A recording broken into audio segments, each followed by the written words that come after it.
Hello students, welcome to GATE academy. So mass transfer के second part के साथ मैं प्रेजेंट हूँ फॉर्मूलाथन सीरीज़ के। बार का एग्ज़ाम अब बिल्कुल क्लोज है भाई, 2-3 दिन ही रह गए हैं। मोस्टली लोगों का 3 अप्रैल को है, ठीक है ना। तो जल्दी जल्दी से सारे बिल्कुल फैकल्टीज़ बिल्कुल लगे हुए हैं कंप्लीट कराने के लिए। फार्मूलाज वगैरह सारे आपको प्रोवाइड किए जा रहे हैं, ठीक। 1 तारीख तक ख़त्म हो जाएगा, है ना। तो आपके पास सारा फार्मूला रिवाइज हो गया। दूसरी चीज़ मैं आपको और रिमाइंड कराना चाहता हूँ कि यार जिसने भी मॉक टेस्ट नहीं दिया है वो अभी भी परचेज कर सकता है और दोनों मॉक टेस्ट दे सकता है ना। मॉक टेस्ट से क्या रहेगा ना, आपको सिटिंग की हैबिट हो जाएगी। 100 क्वेश्चन करने की एक सिटिंग में आपको हैबिट बन जाएगी, ठीक है ना। चलिए तो स्टार्ट करते हैं फिर अपना मास ट्रांसफ़र से, पार्ट 2 से। पार्ट 1 में मैंने आपका कर दिया था कहाँ तक, एब्जॉर्प्शन वाले टॉपिक तक मैंने इसको फिनिश कर दिया था, ठीक। तो आज हम लोग स्टार्ट करेंगे डिस्टिलेशन से।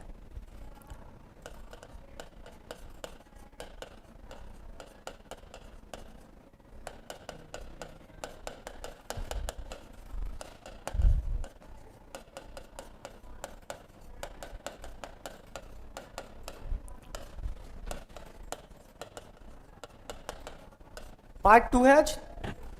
पार्ट 1 देख सकते हैं, सारे जो वीडियोस हैं वो ऑलरेडी प्रेजेंट है, सारी फैकल्टीज़ के वीडियो प्रेजेंट है, ठीक। और मॉक टेस्ट भी 2 अच्छा रहेगा आपके लिए, ठीक है ना। प्रिपरेशन को बूस्ट मिलेगा, डेफिनेटली बूस्ट मिलेगा, ठीक।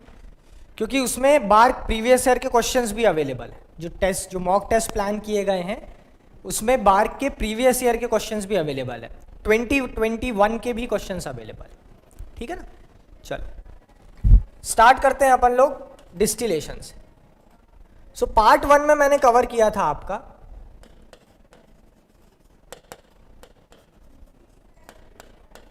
पार्ट 1 में मैंने डिफ्यूजन वाले पार्ट से लेके एब्जॉर्प्शन तक कवर कर दिया था,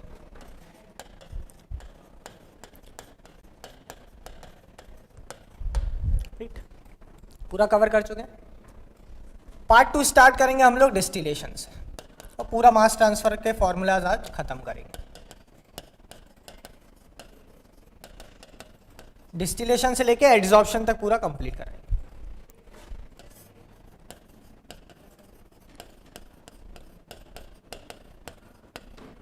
ठीक है ना भाई। चलिए डिस्टिलेशन हेडिंग बना लीजिएगा।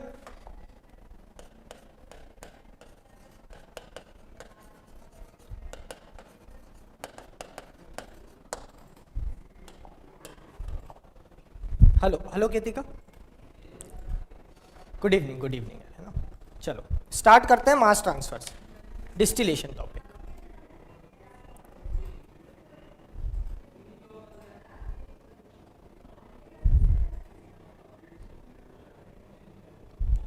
देखो डिस्टिलेशन के लिए ड्राइविंग फोर्स क्या है, सबसे पहले वो लिखो। रिवीजन आप लोगों का है, मेहनत आप लोगों को कोई करनी है, मैं बस आपको गाइड करूंगा। जगह जगह पे मैं फिलिंग द ब्लैंक्स छोड़ूंगा, ठीक। जगह जगह पे मैं फिलिंग द ब्लैंक्स छोड़ूंगा, आप लोगों को कंप्लीट करना है, ठीक। तो मेहनत पूरी आपकी रहेगी, मैं बस आपको गाइड करने वाला हूँ कि यार फॉर्मूला नोट्स कैसे बनाते हैं। बेसिकली ये सेशन है और आपका फॉर्मूलाज रिवाइज भी होते जा रहे हैं। फटाफट ड्राइविंग फोर्स लिखो डिस्टिलेशन के लिए। क्या होता है driving force? The driving force for distillation is relative volatility. Relative volatility is the driving force for distillation.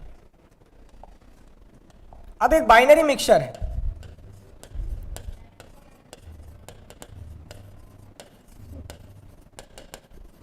एक बाइनरी मिक्सचर है, उसके लिए रिलेटिव वोलेटिलिटी कैसे डिफाइंड है वो लिखिए। अल्फा ए बी, ये लिखिए कि relative volatility of A with respect to B. Remember relative volatility हमेशा रिस्पेक्ट में लिखी जाती है एक स्पीशीज की, ठीक। Relative volatility of a species A with respect to another species, right. Alpha A B लिखिए। बाइनरी मिक्सचर के लिए क्या होता है, और जो हमारा इक्विलिब्रियम रिलेशन रहता है वो क्या निकल के आता है, equilibrium relation for binary mixture, वो लिखिए। यहाँ पे इक्विलिब्रियम रिलेशन लिखिए बाइनरी मिक्सचर के लिए। राहुल कह रहे हैं सर बार्क में गेट स्कोर कार्ड अपलोड करना कंपलसरी है क्या, जिन्होंने दोनों ऑप्शन चूज करे थे, that is BARC exam and GATE. देखो अगर आपका जो रैंक अच्छा है, ठीक, तो बार्क स्कोर कार्ड जो अपलोड करना है वो कंपलसरी है आपके लिए, ठीक है ना।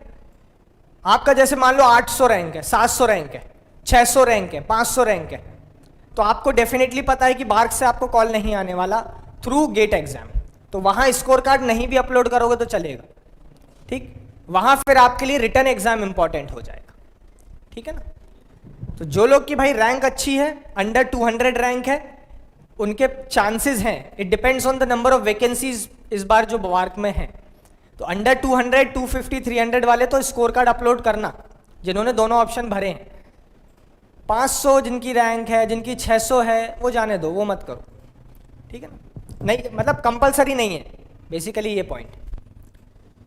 चलिए इक्विलिब्रियम रिलेशन लिख दिया। क्या होगा equilibrium relation, y A is equals to alpha A B x A upon 1 plus alpha A B minus 1 x A.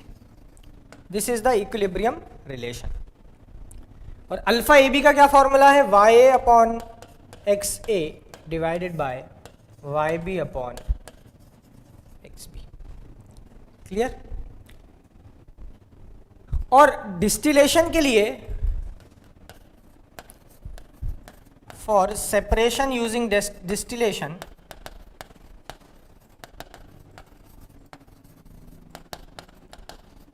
Alpha A B की वैल्यू कैसी होनी चाहिए, greater greater 1, right, greater greater 1 होनी चाहिए। फॉर एजियोट्रॉप,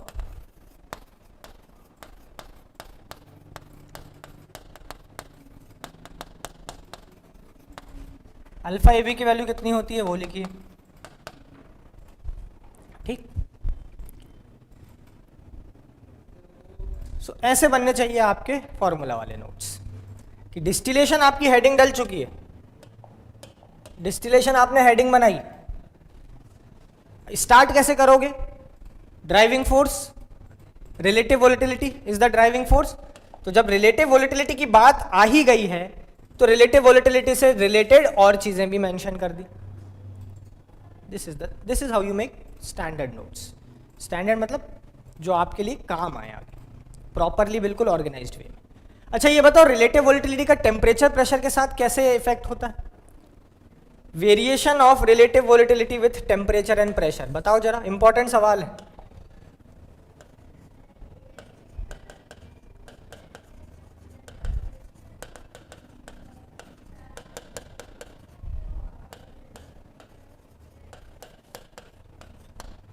क्या variation है, सिर्फ alpha is less than separation possible नहीं है, या रिवर्स में होगा सेपरेशन। अल्फा लेस देन 1 मतलब आपका, चलो इसको जब मैं वो एजियोट्रॉप एक्सप्लेन करूंगा ना तब एक्सप्लेन करूंगा, है ना, अल्फा लेस देन 1। अभी आगे जब मैं मिनिमम बॉइलिंग मैक्सिमम बॉइलिंग के ग्राफ बनाऊंगा ना, वहां से ज़्यादा अच्छे से एक्सप्लेन कर पाऊंगा, ठीक है ना। तो थोड़ा वेट करो उसके लिए, ठीक, क्योंकि बच्चों को नहीं पता होता है कि अल्फा लेस देन 1 का मीनिंग क्या है, सिग्निफिकेंस क्या है, ठीक, वो अभी आगे डिस्कस करूंगा, है ना। चलो अल्फा ए बी का वेरिएशन बताओ, टेम्परेचर प्रेशर, इंपॉर्टेंट सवाल है, इंपॉर्टेंट है, कैसे वेरी करता है, डायरेक्टली प्रोपोर्शनल, इनवर्सली प्रोपोर्शनल, क्या रिलेशन रहता है, इंपॉर्टेंट है, कहीं मिलेगा नहीं ये चीज। So alpha A B is inversely proportional to temperature and pressure, ध्यान रखेंगे, inversely proportional to T and P, inverse, दोनों में इनवर्स, दोनों में inverse. Relative volatility decreases with temperature and pressure, ठीक, दोनों से डिक्रीज होगी।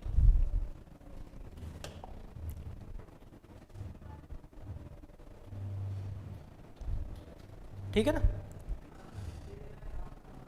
हाँ, inversely proportional with pressure and temperature, ध्यान रखिए ये चीज। तो जो लोग, बहुत सारे लोग इस अभी भी डाउट में रहते हैं, तो इस चीज को जरा नोट करके रखो। चलिए नेक्स्ट पॉइंट पे आते हैं। सो this is the basics of relative volatility. चलिए और क्या चीज इंपॉर्टेंट होती है डिस्टिलेशन में, हमको इक्विलिब्रियम कर्व पता होना चाहिए कैसे निकलता है, इक्विलिब्रियम कर्व कहाँ से निकलता है? टी एक्स वाई डायग्राम और पी एक्स वाई डायग्राम का हमको नॉलेज होना चाहिए। दोनों ग्राफ बनाओ जरा, पी एक्स वाई डायग्राम बनाइए और टी एक्स वाई डायग्राम बनाइए फटाफट। एक बाइनरी मिक्सचर के लिए P x y T x Y diagram बनाइए और यही टी एक्स वाई डायग्राम से आपका इक्विलिब्रियम कर्व निकलता है। बनाओ फटाफट दोनों diagram.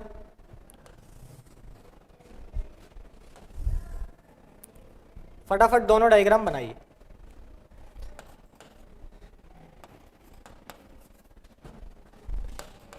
A being more volatile, A is more volatile component.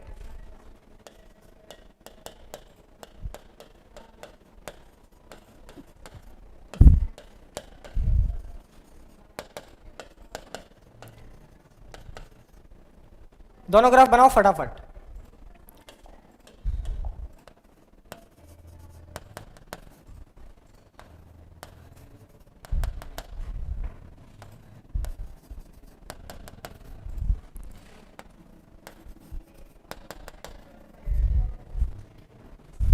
कैसे बनाओगे? अगर ए मोर वोलेटाइल है, X is equal to zero क्या रिप्रेजेंट करता है?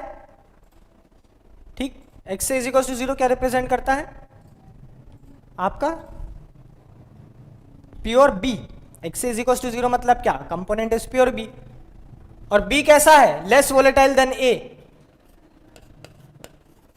P B not, vapour pressure कम रहेगा, this is P A not. और अगर वेपर प्रेशर बी का कम है तो उसका बॉइलिंग पॉइंट ज्यादा है, टी बी नॉट, और ए का बॉइलिंग पॉइंट कम। रिलेटिविटी का फिजिकल मीनिंग समझा दीजिए सर। हाँ चलो, इसके ग्राफ के बाद बता देता हूं। चलो दोनों ग्राफ बनाए कि नहीं? इंपॉर्टेंट है ये रहा आपका पी एक्स, ये रहा पी वाई।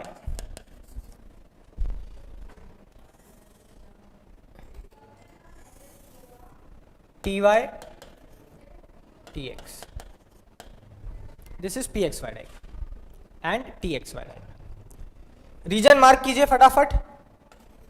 सैचुरेटेड, लिक्विड, ये रीजन सैचुरेटेड लिक्विड का पी एक्स किसका रीजन होता है? इस पे कोई भी पॉइंट क्या रीजन रिप्रेजेंट करेगा? Sorry, this is subcooled liquid.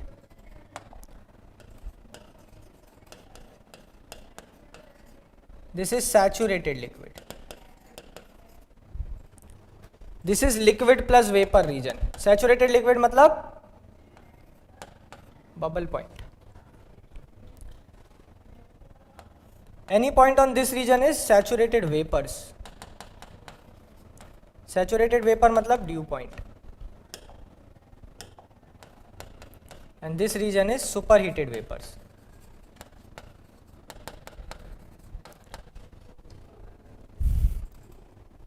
Graph पूछ सकता है। सिमिलरली अपोजिट कर दो, यहां पे सुपर हीटेड वेपर्स रहेंगे,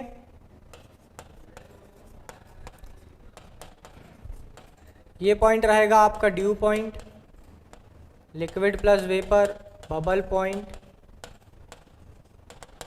सैचुरेटेड लिक्विड।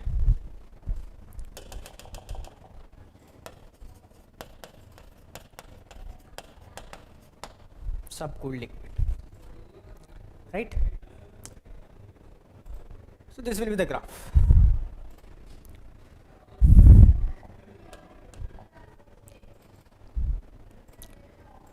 नोट कर लीजिए, ये पूछ सकता है ये भाई, थर्मो वगैरह में भी इंपॉर्टेंट है ये सब ग्राफ्स।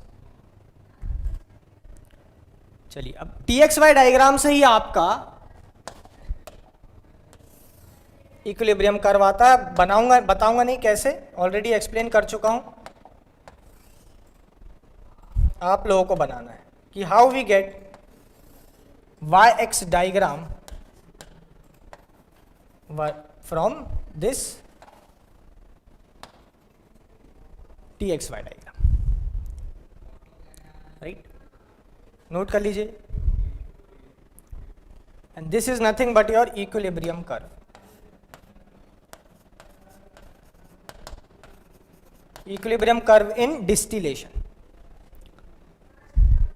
नोट कर लो।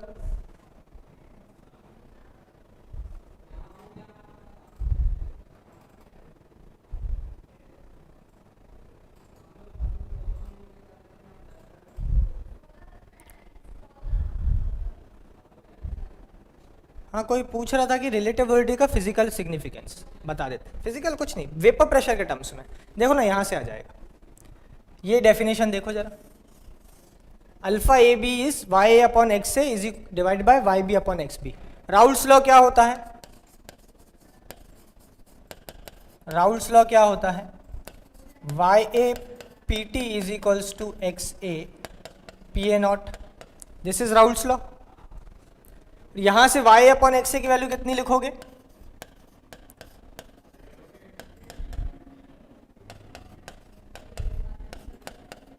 P A not by P T. Y B P T is equals to X B P B not. तो Y B upon x B की वैल्यू क्या लिखोगे? P B not by P T. यही है Raoult's law की definition. So basically Y upon X से क्या है? P A not by total pressure. Y B upon x B क्या है? P B not by total pressure. So basically this alpha A B becomes what? P A not by P B naught. P A not by P B naught. So alpha A B is P A not by P B naught. अगर कोई भी component ज्यादा volatile है, ठीक, suppose A is more volatile than B, तो A का vapour pressure ज्यादा रहेगा।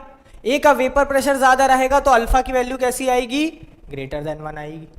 इफ दोनों के वेपर प्रेशर बराबर हैं, अगर दोनों के वेपर प्रेशर बराबर हो गए तो अल्फा ए बी कितना हो जाएगा? 1 हो जाएगा। और अगर बी का वेपर प्रेशर ज्यादा हो गया, मतलब B is more volatile than A, and the relative volatility is less than 1. This is the meaning of relative volatility and why relative volatility is greater than 1 for distillation. ठीक है ना? तो यहां से इसका मीनिंग समझा जा सकता है। क्लियर बात? अब वेपर प्रेशर और टेम्परेचर में इनवर्स रिलेशन होता है। वेपर प्रेशर अगर ज्यादा है तो बॉइलिंग पॉइंट कम है। क्यों? Antoine equation, L N P A is equal to A minus B upon T plus C. तो वेपर प्रेशर और टेम्परेचर का इनवर्स रिलेशन है। सो अगर वेपर प्रेशर ज्यादा है तो बॉइलिंग पॉइंट कम।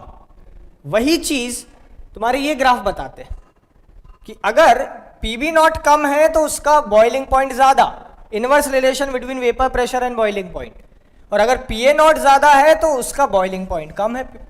सिंपल सी बात, ठीक है ना? चलिए, so this was the basics of how to get equilibrium curve and relative volatility. अब आइए डिस्टिलेशन की कौन कौन सी प्रोसेसेस हैं उन सबके फॉर्मूले देखते हैं। हमने एक देखा था फ्लैश डिस्टिलेशन। चलो फ्लैश डिस्टिलेशन के सारे फॉर्मूले लिखो जब तक मैं डायग्राम बनाता हूं। फटाफट सारे फॉर्मूले लिख डालो फ्लैश डिस्टिलेशन के, मैं डायग्राम बना रहा हूं।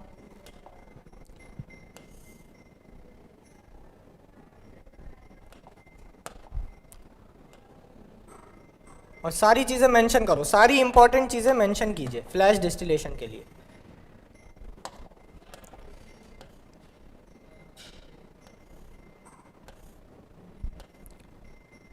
फॉर्मूले लिखिए सारे।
चलो फटाफट लिख दिए कि नहीं सारे फॉर्मूले। तो this is the basic diagram of flash distillation. क्या होता है फ्लैश डिस्टिलेशन में? एक आप सबकूल फीड रहती है, इंथैल्पी HF, उसको हीट करते हैं to just become saturated liquid, right? Standard है ये, सबकूल फीड रहेगी, उसको सैचुरेटेड लिक्विड तक हीट किया जाएगा। उसके बाद क्या होता है? फर्दर हीटिंग नहीं होगी। फर्दर क्या करेंगे हम लोग? उसको एक थ्रॉटलिंग वॉल से पास करेंगे, और थ्रॉटलिंग वॉल मतलब आपका कांस्टेंट इंथैल्पी रहेगी भाई, enthalpy is constant. Throttling wall से क्या होता है? प्रेशर रिड्यूस होता है, मतलब P1 is greater than P2, right? Pressure आप रिड्यूस कर रहे होते हैं। तो जब एक सैचुरेटेड लिक्विड है उसका प्रेशर आप रिड्यूस करेंगे, ठीक? तो क्या मिक्सचर बनेगा? एक लिक्विड प्लस वेपर का मिक्सचर बनेगा। सर क्यों बनेगा लिक्विड प्लस वेपर का मिक्सचर? ये रहा रीजन। क्यों? देखो ना, मैंने क्या कहा, आपके पास एक सबकूल फीड थी, उसको आपने हीट करके कहां तक लेके आए? सैचुरेटेड लिक्विड तक। अब उसको आप फर्दर हीट नहीं कर रहे हैं, अब आप उसको एक थ्रॉटलिंग वॉल से पास कर रहे हैं, मतलब उसका प्रेशर रिड्यूस कर रहे हैं। तो ये प्रेशर की एक्सिस है। आप इस पॉइंट तक आ चुके हैं, इसके बाद आप प्रेशर रिड्यूस करेंगे तो किस रीजन में जाएगा saturated liquid? Liquid plus vapour region में। तो यहां पे भी वही हो रहा है, आप इसका प्रेशर रिड्यूस करिए, लिक्विड प्लस वेपर रीजन। और एक बार ये दोनों इक्विलिब्रियम में आ जाएं, देयर इज इक्विलिब्रियम। इक्विलिब्रियम का मतलब ऑलरेडी बता चुका हूं, there is no net mass transfer, right? तब आप प्रोडक्ट निकाल सकते हैं, तब आप प्रोडक्ट इजीली निकाल सकते हैं। चलिए सारे फॉर्मूले लिखते हैं इसके। क्या क्या फॉर्मूले हैं? ओवरऑल बैलेंस है, सॉल्यूट बैलेंस है,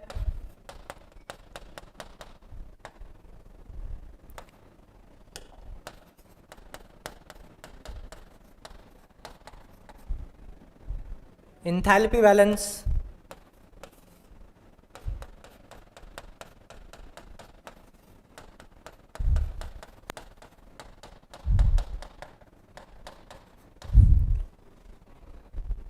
सारे फॉर्मूले। एक और क्या चीज है? इक्विलिब्रियम। इक्विलिब्रियम कैसे डिस्क्राइब करेंगे? ऑलरेडी मैं आपको एक्सप्लेन कर चुका हूं। ये 4 फॉर्मूले हैं आपके फ्लैश डिस्टिलेशन में। ये रही कंप्लीट फ्लैश डिस्टिलेशन की स्टोरी। बस ऐसे बनाओ, खत्म। ज्यादा लिखना ही नहीं है कुछ भी, डायग्राम बना लिया, ये फॉर्मूले लिख लिए, सेल्फ अंडरस्टूड, खत्म बात। ज्यादा दिक्कत ही नहीं।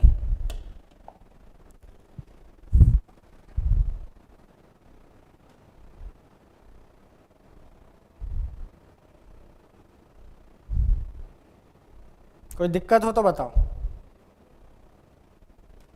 ठीक? किसी को कुछ भी दिक्कत इसमें? चलिए नेक्स्ट, बैच डिस्टिलेशन, और इसी को बोलते हैं और रैलीक distillation.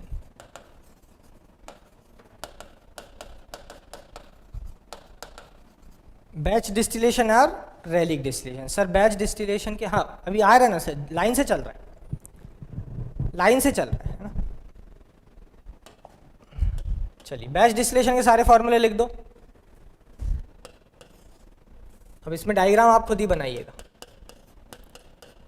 F is equal to D, formula तो सेम रहेंगे, overall balance, solute balance,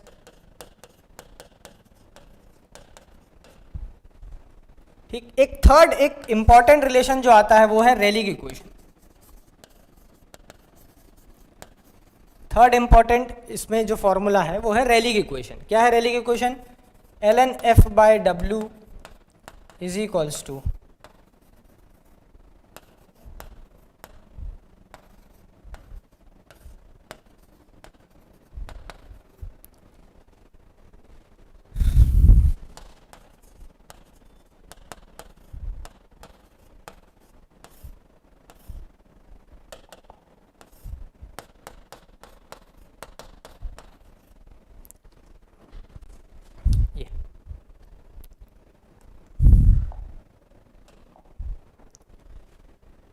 clear?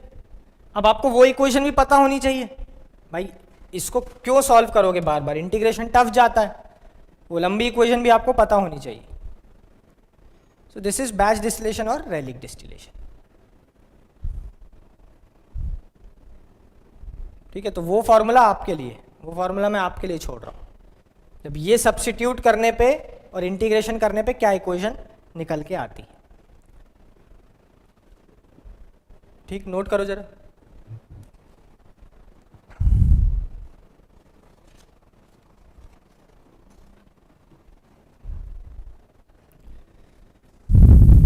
आती है ना इक्वेशन कि इसको अगर प्लग इन करोगे तो ये इक्वेशन आप लोग कंप्लीट कीजिएगा।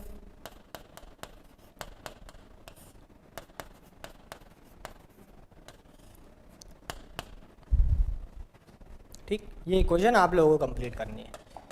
ऑलरेडी बता दे रहा हूँ, रिवीजन आप लोगों का है। ठीक, और अगर नहीं आ रही है तो एक बार इंटीग्रेट करके या तो कहीं देख लेना और फॉर्मूला लिख लेना, कंप्लीट कर लेना, तो तुम्हारी ये जो फॉर्मूला कॉपी है ये गेट तक के लिए तैयार हो जाएगी। चलो नेक्स्ट, अब आओ कंटिन्यूअस डिस्टिलेशन पे। कंटिन्यूअस डिस्टिलेशन या कंटिन्यूअस फ्रैक्शनेटिंग कॉलम।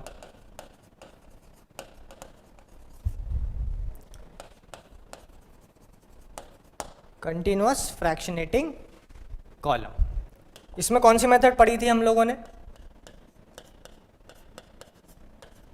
मैकैबे-थिले मेथड।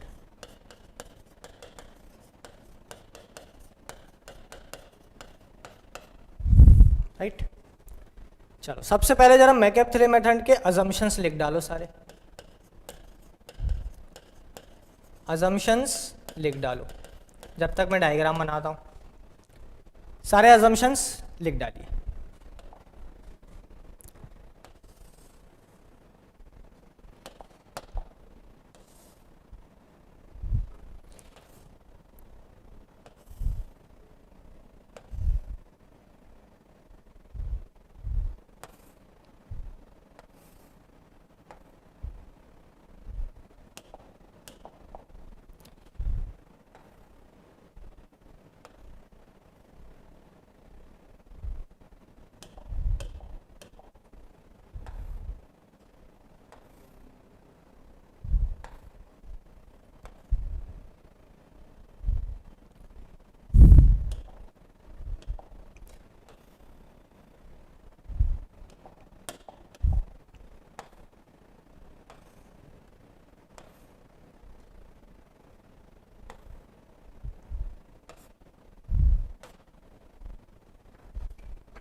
लिखिए, लिखे कि नहीं?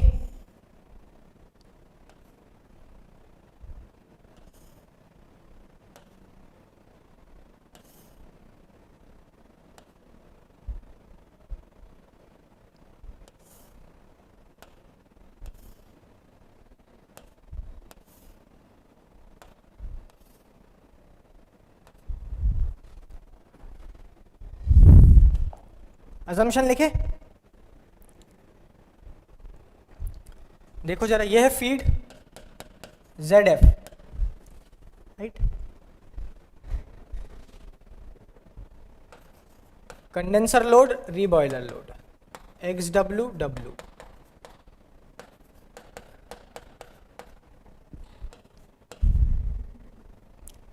यहां पे होता है रिफ्लक्स। रिफ्लक्स क्या होता है? L/D। L/D is reflux, right. यहां पे होता है G। एक प्रॉब्लम पूछी है मॉक में, एक इंपॉर्टेंट प्रॉब्लम मॉक में पूछी गई कंडेंसर से related. This is Y1, this is XD, this is Y2, this is X1, this is plate number 1, 2, 3 and so on, right. तो अजम्पशन क्या है? कांस्टेंट मोलर ओवरफ्लो,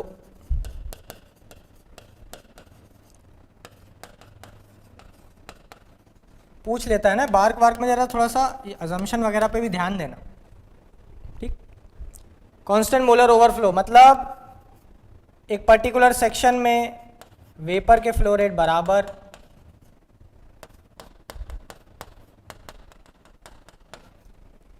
ठीक। फीड के ऊपर वाला सेक्शन क्या कहलाता है? Rectifying section. Section above the feed is rectifying, section below the feed is stripping. क्यों बोलते हैं स्ट्रिपिंग और rectifying section? This is rectifying section, below the feed is stripping section. क्यों बोलते हैं इसको? ये नाम क्यों दिए गए स्ट्रिपिंग सेक्शन और रेक्टिफाइंग सेक्शन? कोई बता सकता है क्या? सो रेक्टिफाइंग सेक्शन के लिए ये चीज, स्ट्रिपिंग सेक्शन के लिए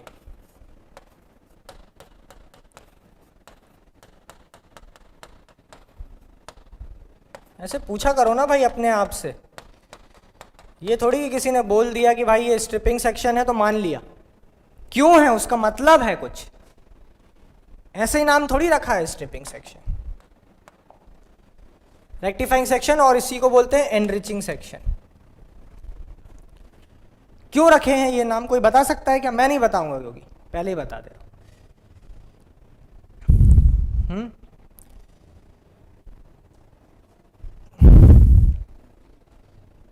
हाँ, सही कह रहे हो, सही कह रहे हो। और स्ट्रिपिंग सेक्शन क्यों रखा है? और अजम्पशन क्या है? For every mole of this vapour condenses, 1 mole of feed is 1 mole of liquid feed is vaporized, और latent heat of vaporization of the component does not change inside the column. latent heat वही रहती है, ठीक। latent heat of vaporization is constant.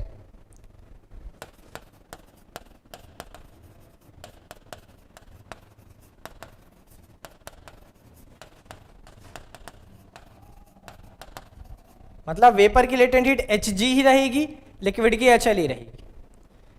और striping section क्यों बोलते हो? ऐसे क्वेश्चन किया करो, कभी भी पढ़ाई करो ना, अब आप दोबारा गेट के लिए लगोगे या किसी भी एग्जाम के लिए लगोगे तो ऐसे पढ़ाई करो कि भैया मेरे को बताओ, पूछा करो जो पढ़ाए उससे, जिससे भी पढ़ो आप, उससे पूछो भाई स्ट्रिपिंग सेक्शन क्यों है, क्यों नाम रखा गया इसका? स्ट्रिपिंग सेक्शन तो मैं एब्जॉर्प्शन में पढ़ता हूँ, और इसका रेक्टिफाइंग सेक्शन क्यों रखा गया या एनरिचिंग सेक्शन क्यों रखा गया? ये सवाल करिएगा, ठीक है ना। चलिए, इतनी बात क्लियर है। कंडेंसर 2 टाइप के होते हैं। ये कंडेंसर 2 टाइप के होते हैं। एक क्या होता है? Total condenser. मैकएप-थिले मेथड में कौन सा कंडेंसर होता है? टोटल। क्या खासियत है टोटल कंडेंसर की? सेकंड होता है पार्शियल। पार्शियल कंडेंसर की क्या खासियत होती है? दोनों लिखो। 2 तरीके के कंडेंसर देखे गए। मैकएप-थिले मेथड में ये वाला यूज होता है, टोटल कंडेंसर। दोनों की खासियत लिखिए।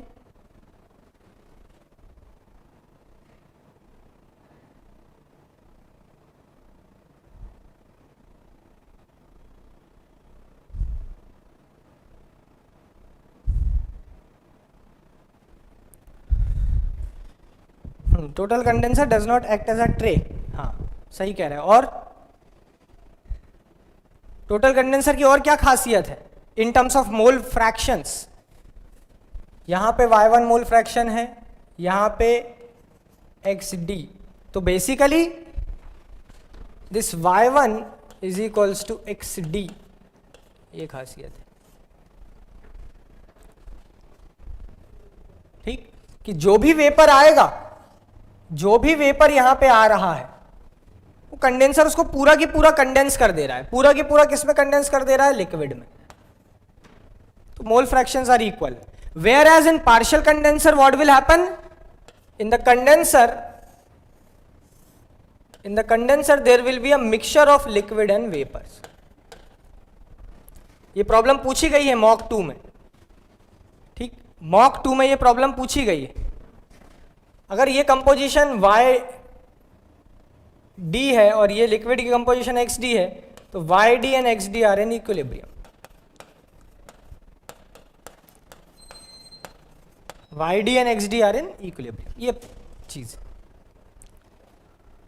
हाँ सही कह रहे हो, leaving streams are in equilibrium total condenser, सही है। ठीक, तो हम लोग जनरली टोटल कंडेंसर यूज करते हैं कि what ever the vapour is coming it is getting completely condensed into liquid. ठीक, और पार्शियल कंडेंसर की एक और शायद मैंने प्रॉब्लम दी है मॉक में, उसमें ऐसा नहीं था। पार्शियल कंडेंसर की में आपको बैलेंस लगाना था। चलिए अब आओ रेक्टिफाइंग सेक्शन की इक्वेशन वगैरह लिखो। रेक्टिफाइंग सेक्शन के सारे बैलेंसेस लिखिए।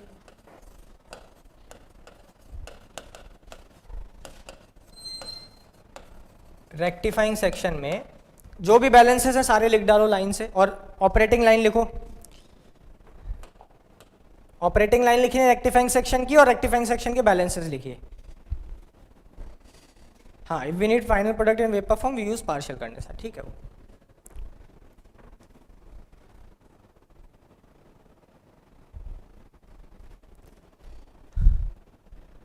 रेक्टिफाइंग सेक्शन के बैलेंसेस लिखो सारे फटाफट।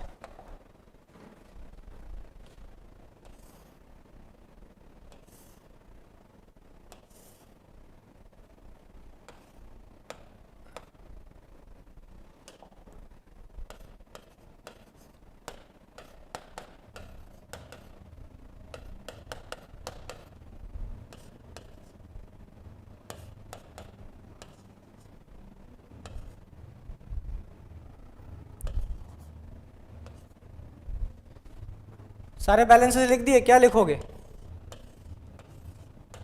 G is equals to L plus D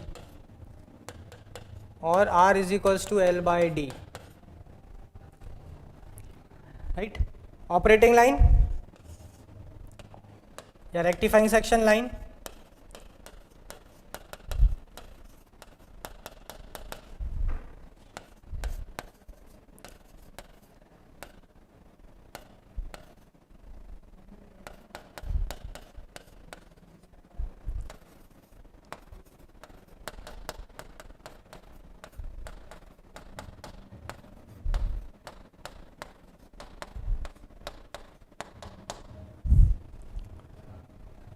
ये रहा। ठीक, यहां बनाओ ग्राफ।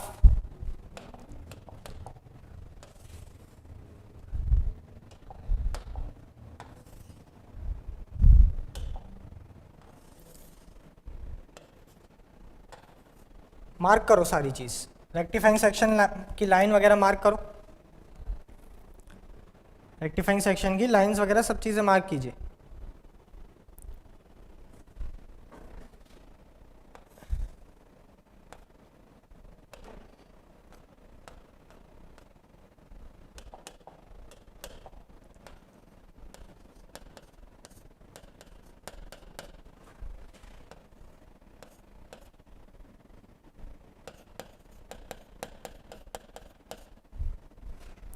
यह रेक्टिफाइंग सेक्शन की line. Slope R upon R plus one या L by G. Intercept Y intercept is X D upon R plus one. Start कहां से होती है? X D comma X D से, राइट। और ये जो पॉइंट है Y one, this Y one is equals to x D, right. So this is the complete summary of rectifying section. Note करो।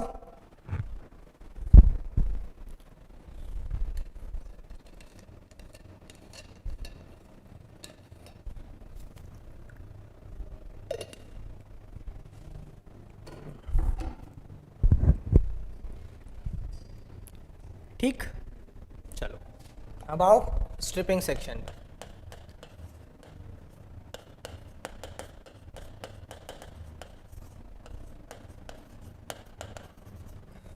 अब आओ स्ट्रिपिंग सेक्शन। स्ट्रिपिंग सेक्शन का balance लिखो, सारी चीज लिखो जैसे आपने रेक्टिफाइंग सेक्शन के लिए लिखी है। स्ट्रिपिंग सेक्शन में भी वैसा कीजिए।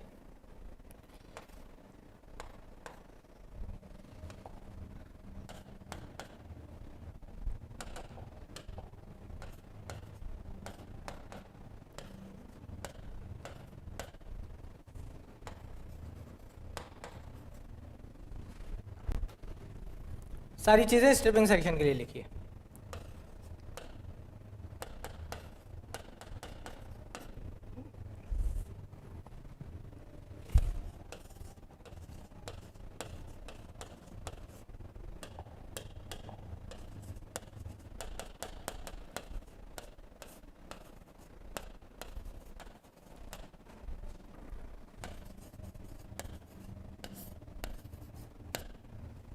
This is the operating line of or the SS line. Graph बनाइए।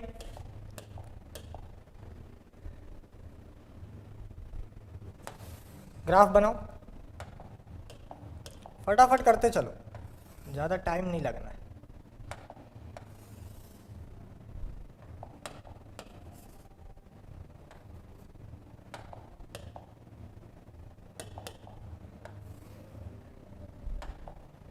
कोऑर्डिनेट मेंशन करो।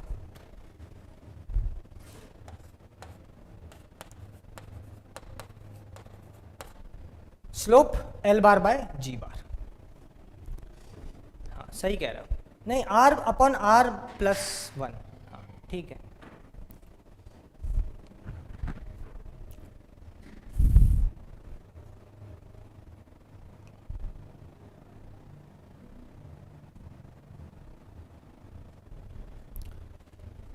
So this is the line of stripping section और this is the complete scenario of stripping section। आइए feed line की बात करते हैं।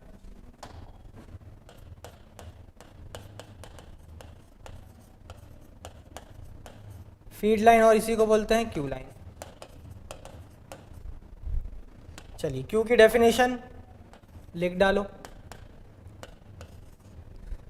Feed balance लिखो, feed plate balance ये लिखो,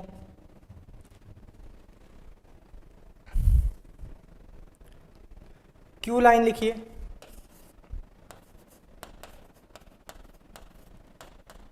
क्यू लाइन लिखो, सारी चीज़ें मेंशन करो और ग्राफ बनाओ फाइनली।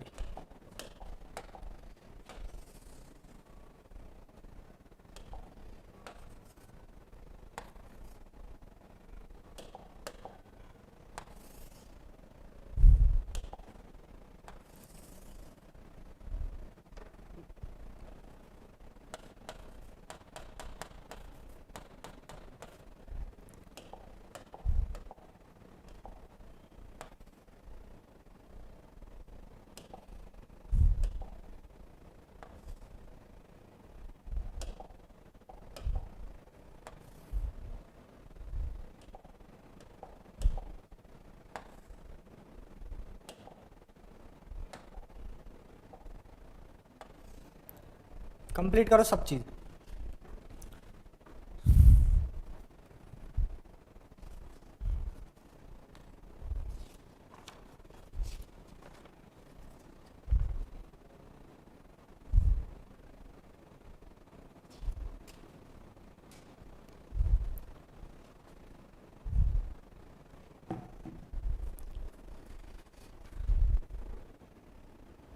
ठीक है, नहीं क्यू का वो वाला formula in terms of flowrates, flowrate के टर्म्स में पूछ रहा हूं मैं। क्या लिखोगे? L bar minus L by F and और क्या फॉर्मूला होता है in terms of enthalpies? This is the formula in terms of enthalpy. Feed plate balance लिखना है, यहां फीड प्लेट बनाओ, ये फीड है,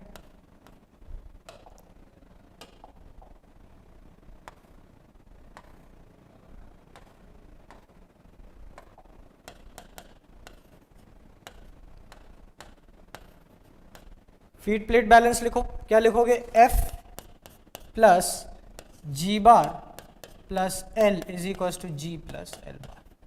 this is the feed plate balance. Q line की इक्वेशन क्या रहेगी? Y is equal to Q upon Q minus 1x minus ZF upon Q minus 1। हाँ सही है। This is the equation of Q line. Q बताता क्या है, इस डेफिनेशन से क्या समझते हैं, Q का मतलब क्या है, L bar minus L bye F क्या बताता है, fraction of liquid present in the feed. So by this definition we get to know that Q is nothing but fraction of liquid present in feed. ये liquid कितना present है, ये आपकी पूरी feed line और क्यू लाइन की summary हो गई. ये चीज और कंप्लीट करो कि क्यू यहां पे कैसा आएगा, greater than one. Greater than one मतलब लिखिए, ग्रेटर देन वन मतलब सैचुरेटेड, सॉरी सबकूल्ड लिक्विड या liquid below bubble point. This corresponds to Q is equals to 1.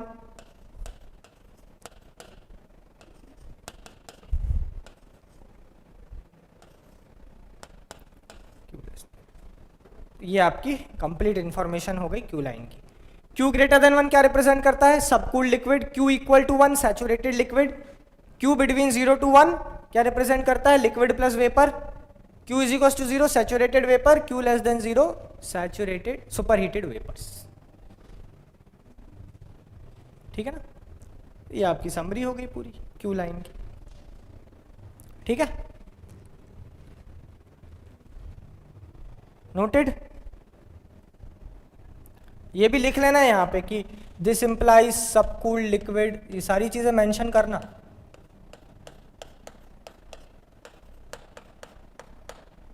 ये क्या इंप्लाई करता है, ये सारी चीजें मेंशन करेंगे आप. ठीक, ये आपकी कंप्लीट समरी हो जाएगी.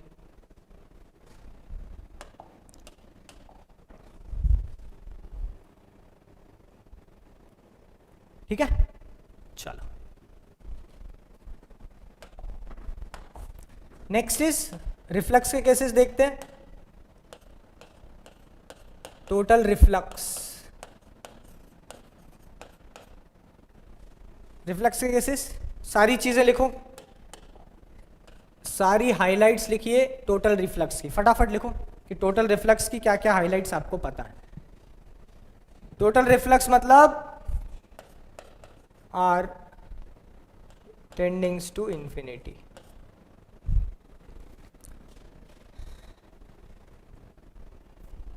Are is infinity. Total reflux R होता है आपका L बाय डी.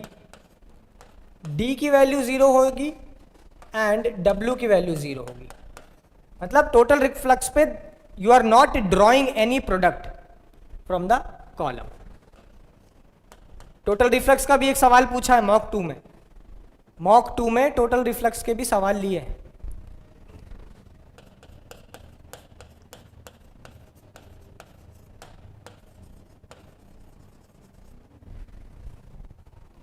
राइट. सो अगर D 0 है तो R कितना आएगा, obviously R will be infinite. अगर R इनफाइनाइट है तो स्लोप ऑफ RS लाइन लिखो. स्लोप ऑफ RS लाइन कितनी होगी, स्लोप ऑफ SS लाइन कितनी होगी.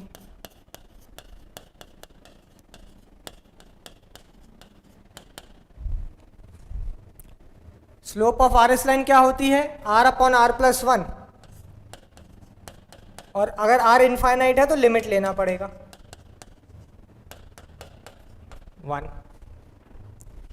स्लोप ऑफ SS लाइन क्या होती है, L bar upon G bar. G bar is L bar minus W. तो अगर W 0 है तो स्लोप ऑफ SS लाइन भी 1 होगी. This will be also equal to 1. और अगर स्लोप 1 है मतलब अब RS लाइन SS लाइन सारी चीज किससे कॉन्साइड करेंगी, 45 degree line. So this is nothing but your 45 degree line. Slope 1 45 degree line. और क्या फीचर्स हैं इसके टोटल रिफ्लक्स के, minimum number of plates, minimum number of plates and maximum condenser and reboiler load.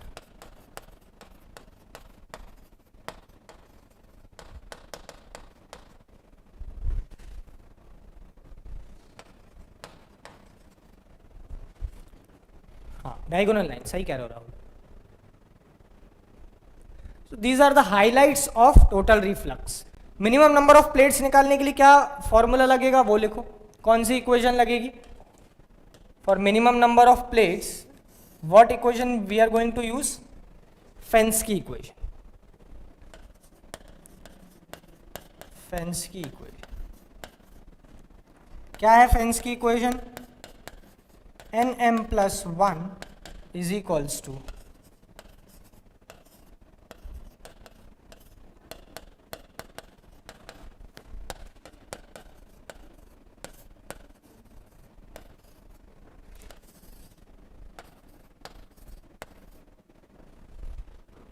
फेंस्की, सही है। This one corresponds to reboiler.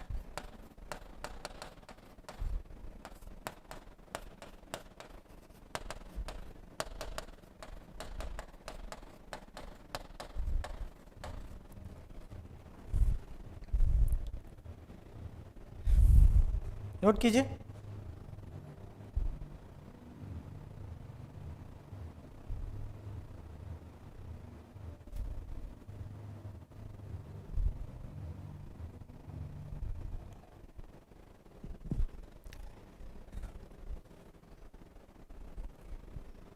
minimum number of plates and maximum condenser and reboiler loads, Fensky equation.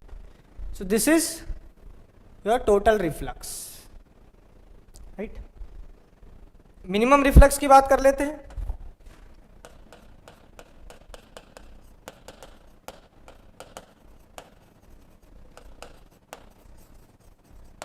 Minimum reflux zero नहीं होगा, reflux कुछ ना कुछ रहेगा, right? Minimum reflux की क्या हाईलाइट है? SS line, Q line and RS line all meet at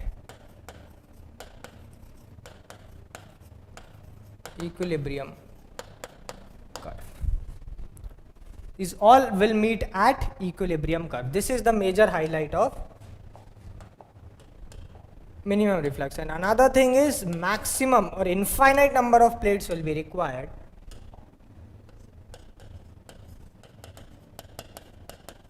infinite plates required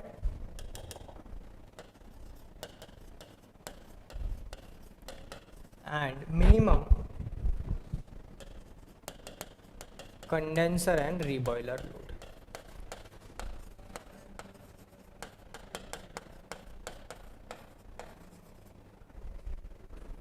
So 3 line intersected, all 3 line, हाँ सही है, all 3 line intersected equilibrium का। तो ये केस बहुत पूछा जाता है।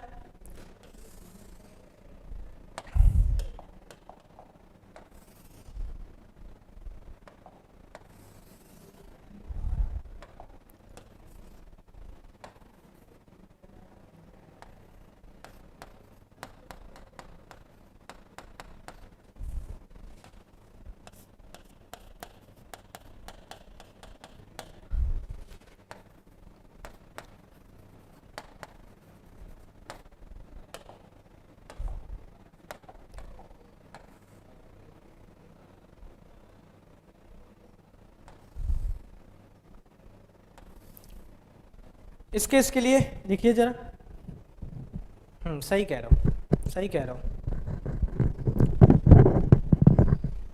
इस केस के लिए मिनिमम स्लोप कैसे निकालेंगे वो लिखो, फॉर्मूला वगैरह। ये पॉइंट कितना होगा? y dash, this will B ZF comma y dash. ये कौन सा केस है? Q कितना है इसमें?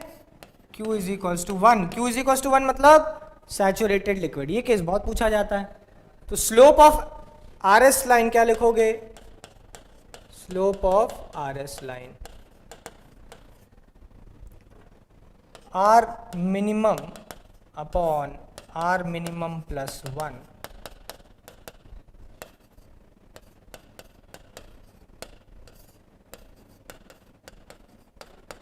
this is how you will calculate the minimum reflux for this particular case for Q is equals to 1। बहुत पूछा जाता है।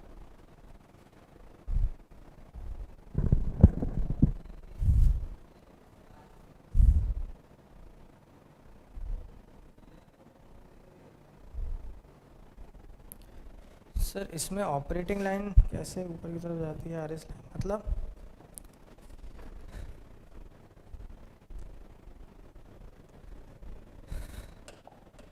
ये ऊपर की तरफ इसलिए शिफ्ट होती है कि आप एक तो देख सकते हैं कि R अपॉन R प्लस 1 है, तो रेक्टिफाइंग सेक्शन की अगर आप R की वैल्यू कम करते जाएंगे तो स्लोप कम होती जाएगी, ऐसी है ना आरएस लाइन, ठीक। R अपॉन R प्लस 1, तो रेक्टिफाइंग सेक्शन जो रिफ्लक्स है उसकी वैल्यू आप कम करते जाएंगे तो स्लोप कम होती जाएगी।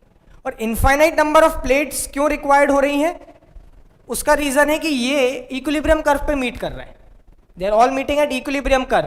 और आपको पता है कि अगर चीजें इक्विलिब्रियम कर्व पे आ जाती हैं मतलब there is no mass transfer happening, इसलिए इनफाइनाइट नंबर ऑफ प्लेट चाहिए।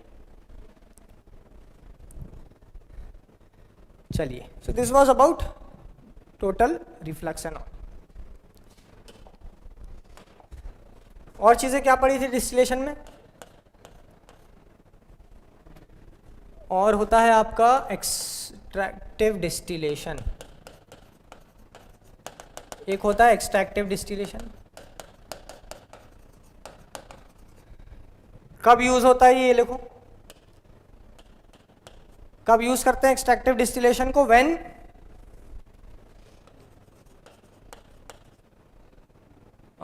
A and B have almost similar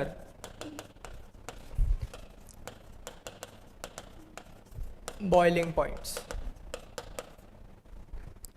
right? तब एक्सट्रैक्टिव डिस्टिलेशन यूज करते हैं। क्या करते हैं? अ थर्ड कंपोनेंट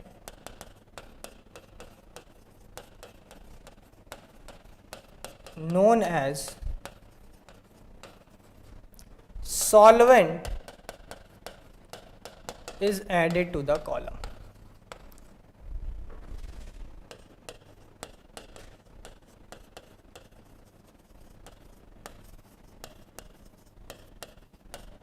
एक थर्ड कंपोनेंट ऐड करते हैं, that is known as solvent. नाम ध्यान रखेंगे, थर्ड कंपोनेंट इज यूज्ड। अभी थर्ड कंपोनेंट की वजह से क्या होता है, ये थर्ड कंपोनेंट बी के साथ जाके अटैच हो जाता है, राइट? So this third component has more affinity towards B, तो बी के साथ जाके अटैच हो जाएगा। So now you have A and now you have B plus solvent. So now this B plus solvent and A will differ in this, the relative volatility will be greater than 1.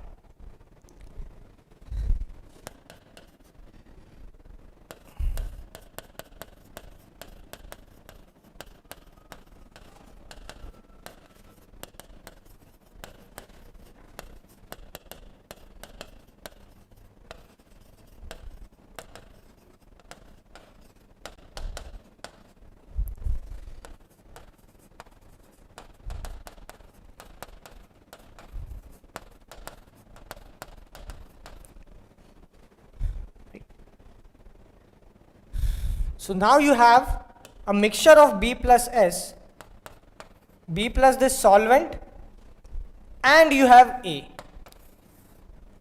Now you have to separate this. तो इन दोनों की relative volatility में difference रहता है।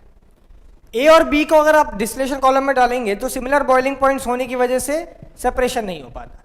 सो what you do is you add another solvent जो B को A से extract कर लेता है। Now you have to separate B plus S and A, इनकी रिलेटिव वोलेटिलिटी में डिफरेंस ज़्यादा है। बेसिकली आपको रिलेटिव वोलेटिलिटी अल्टर करनी थी ए और बी की। सो this is extractive distillation, note कर लो।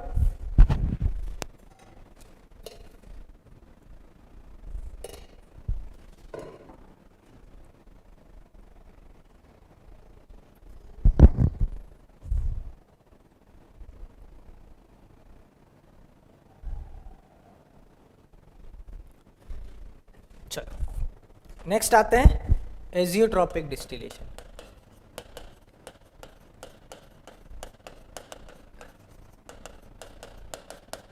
अब एजियोट्रॉप क्या होता है? दो टाइप के होते हैं, दोनों के ग्राफ बनाओ जरा। मिनिमम बॉइलिंग, दोनों के ग्राफ बनाइए। ये मैंने अपने सेशंस में भी डिस्कस किया है। मैक्सिमम बॉइलिंग,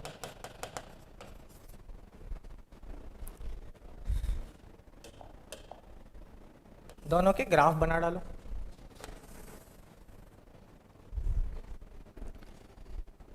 ये मैंने अपने सेशंस में भी डिस्कस किया है, और कल 2 बजे मॉक टेस्ट का डिस्कशन रहेगा। तो सेकंड मॉक टेस्ट है, उसके सॉल्यूशन लाइव यूट्यूब पे डिस्कस करेंगे, ठीक है ना। तो जिन लोगों ने टेस्ट नहीं दिया है और जो क्वेश्चंस चाहते हैं वो भी देख सकते हैं। पर अगर आपको हैबिट बनानी है 100 क्वेश्चन एक साथ करने की, तो आप बिल्कुल मॉक टेस्ट दे सकते हैं, अभी भी टाइम है। एटलीस्ट पहला मॉक टेस्ट तो दे के देखो, उसमें प्रीवियस ईयर के क्वेश्चंस आपको मिल जाएंगे और उससे आपका कॉन्फिडेंस बिल्कुल बूस्ट होगा। चलो, मिनिमम बॉइलिंग एजियोट्रॉप के लिए this is the graph, maximum boiling के लिए दिस इज द ग्राफ।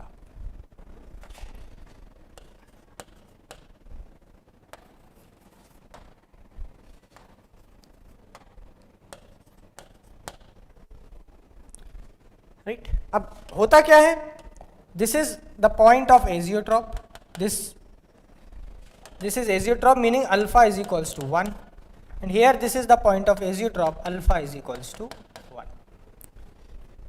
इससे पहले अल्फा इज ग्रेटर देन 1, इसके बाद अल्फा इज लेस देन 1। अब होता क्या है कि भाई एजियोट्रॉपिक डिस्टिलेशन इतना कॉम्प्लिकेटेड चीज क्यों है, एजियोट्रॉप बनना इतना कॉम्प्लिकेटेड क्यों है?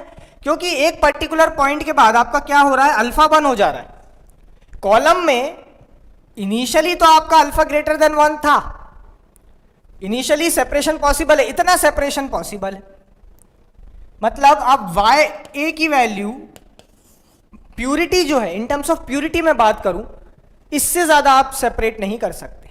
a और b का मान लो आपने मिक्सचर लिया, राइट। तो एजियोट्रॉप बनने से क्या होता है कि प्यूरिटी नहीं मिल पाती।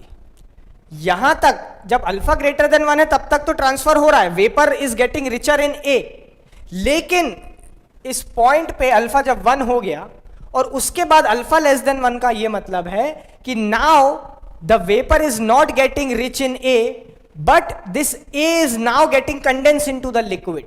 ये मतलब है अल्फा लेस देन 1 का। हम क्या चाहते हैं कि वेपर में ए की क्वांटिटी बढ़े, ठीक, ताकि हम उसको कंडेंस करके ए की प्यूरिटी बढ़ा सकें।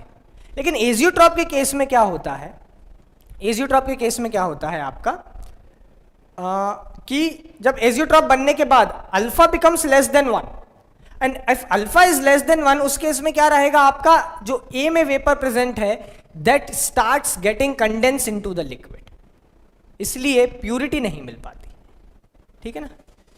सर इनके एग्जाम्पल यार सर्च कर लेना, जनरली वाटर प्लस अल्कोहल का mixture is minimum boiling and water plus acetic acid is maximum boiling, एक बार सर्च कर लेना, है ना, जरूरी नहीं है, वो इतना नहीं पूछेगा। So here alpha is less than 1, here alpha is greater than 1, search कर लेना, मिल जाएगा इजीली। तो एजियोट्रॉपिक डिस्टिलेशन के लिए टेक्निक क्या है, आप क्या करते हैं, a third component known as entrainer is added in the feed.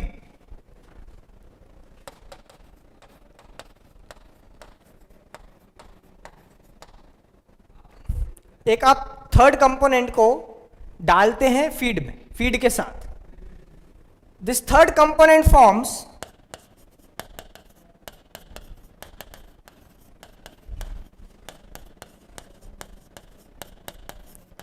a minimum boiling azeotrope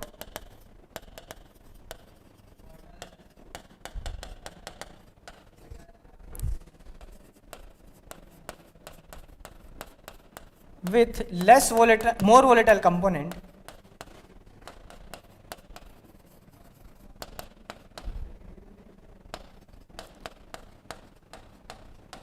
and comes out from the top.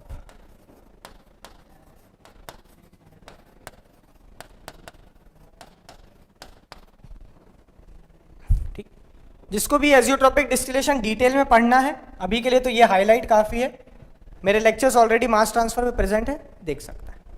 ठीक, अभी हम सिर्फ बेसिक चीजें लिख रहे हैं जो इंपॉर्टेंट है हमारे एग्जाम पॉइंट ऑफ व्यू से।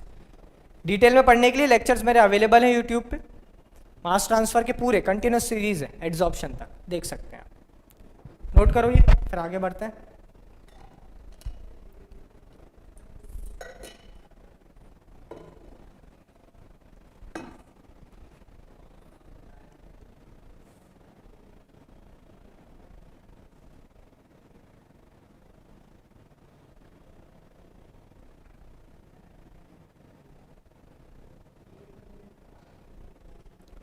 चलिए, लास्ट थिंग जो है आपकी, दैट इज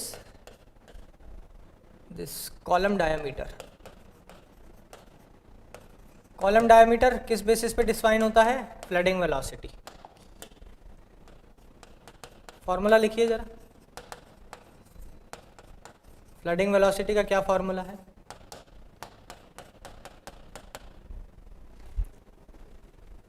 तो molar flow rate of vapour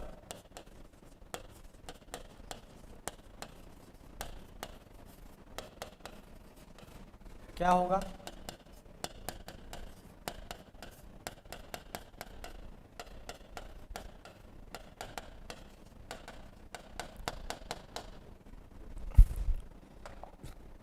flooding velocity का क्या फॉर्मूला है? कोफिशिएंट होता है CF rho L minus rho V divided by rho V 1/2। यहां पे रो वी क्या है? Density of vapour, mv is the molecular weight of vapour, operating velocity v opt is operating velocity,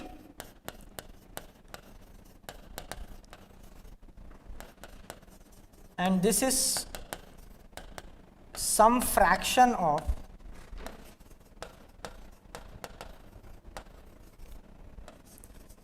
flooding velocity. This is some fraction of flooding velocity, right? और area net क्या होता है? Net area, cross sectional area, area of tower और column minus area of down Qamar.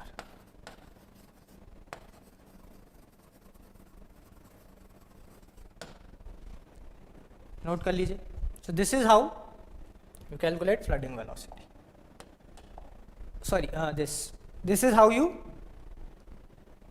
Calculate the diameter of the column. Cross section area कितना होगा? Pi D square by 4।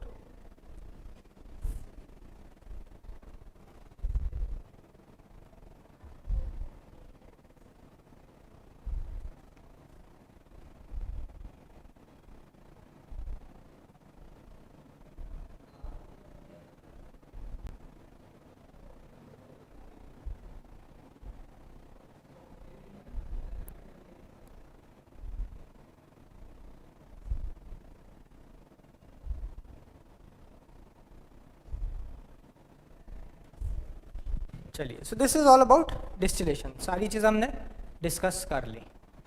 Next आते हैं extractions पे।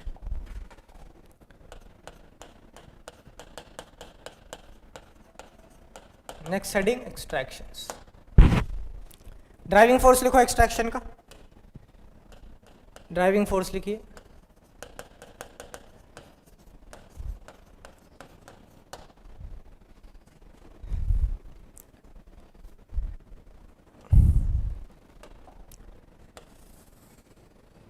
फटाफट ड्राइविंग फोर्स लिखो।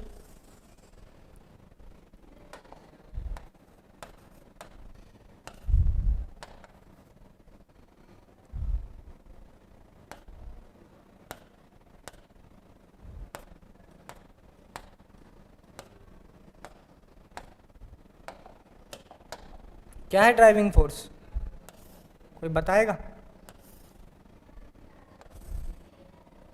What is the driving force for extraction?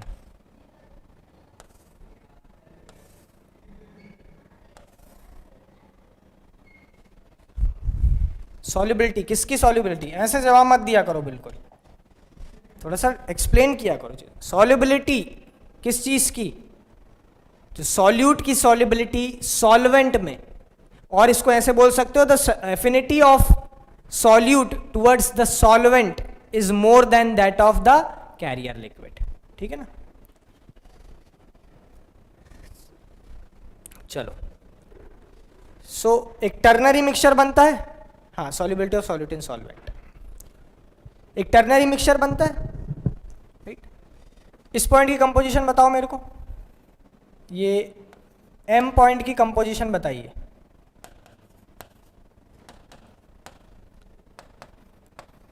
What is the composition of point M?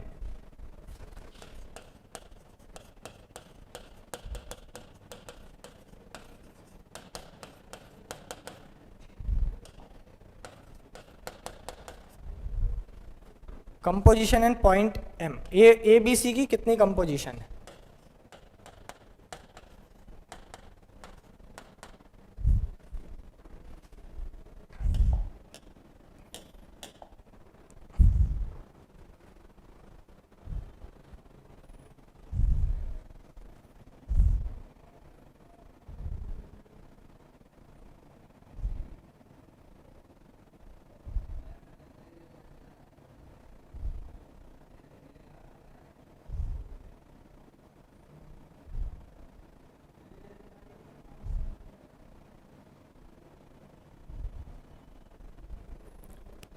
A B C की composition बताइए eight point M, फटाफट बताओ।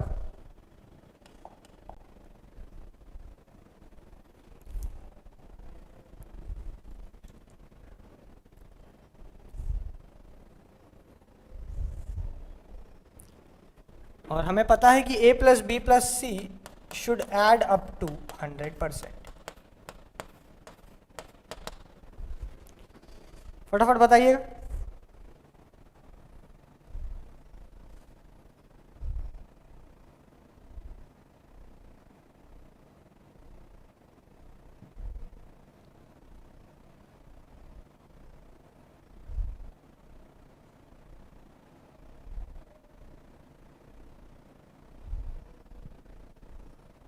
क्या कंपोजिशन लिखेंगे?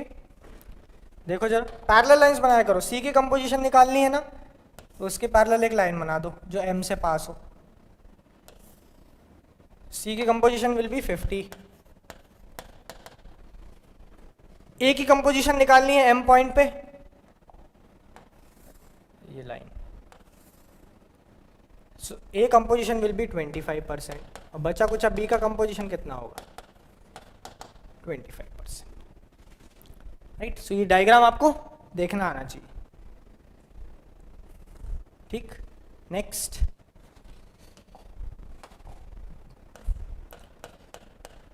मिक्सर सेटलर अरेंजमेंट होता है,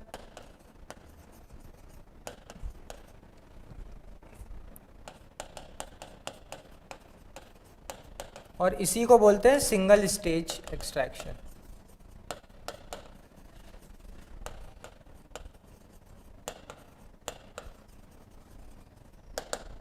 सिंगल स्टेज एक्सट्रैक्शंस क्या होता है इसमें? सिंगल स्टेज है, आपने फीड डाली, यहां से सॉल्वेंट डाला, you will get an extract and raffinate. This is feed, this is solvent, this is extract, this is raffinate, right? Balance लिखिए।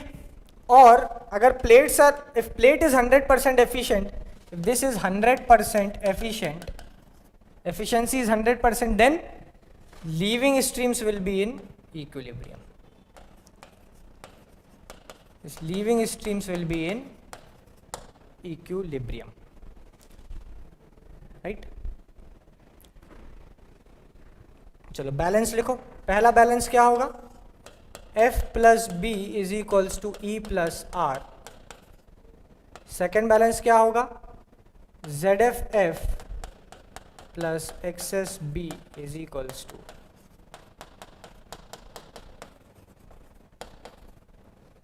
This will be the balance. Note कीजिए।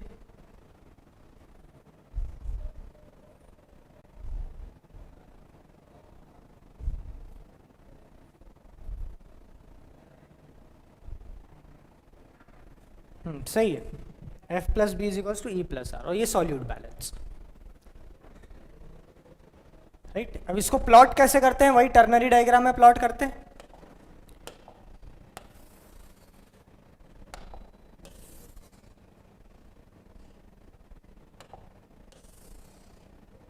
Ternary diagram में कैसे, this is A, this is C, this is B, B is solvent और यहां feed में ए plus सी का mixture था, सी is solute, C है आपका solute, B is solvent.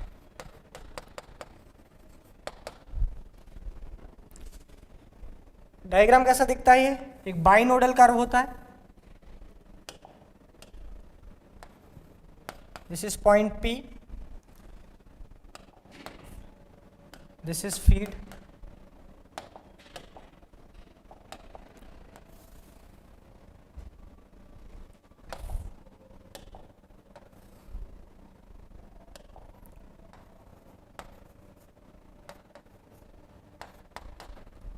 this is binodal।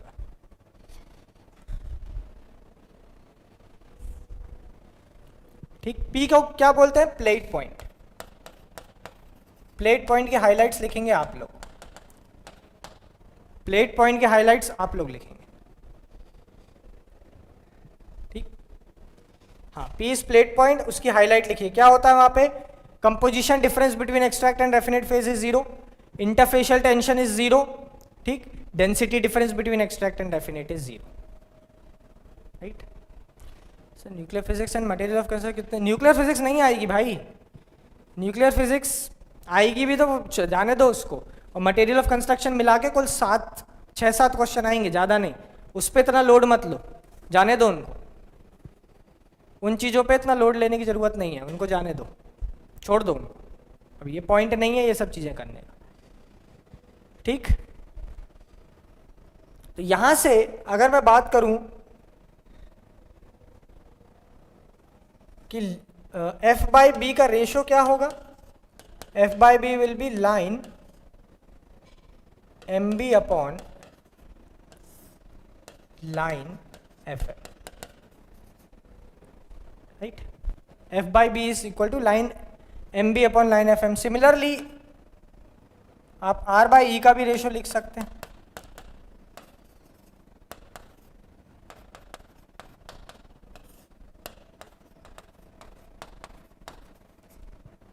This is the ratio,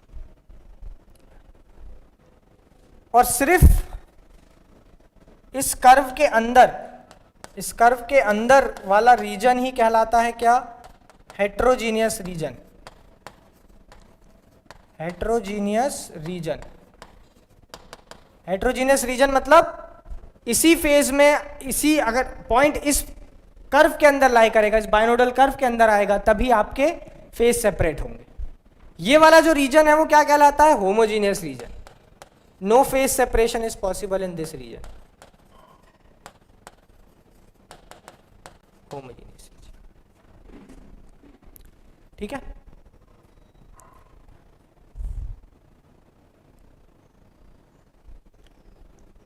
ठीक भाई, क्लियर है कि नहीं,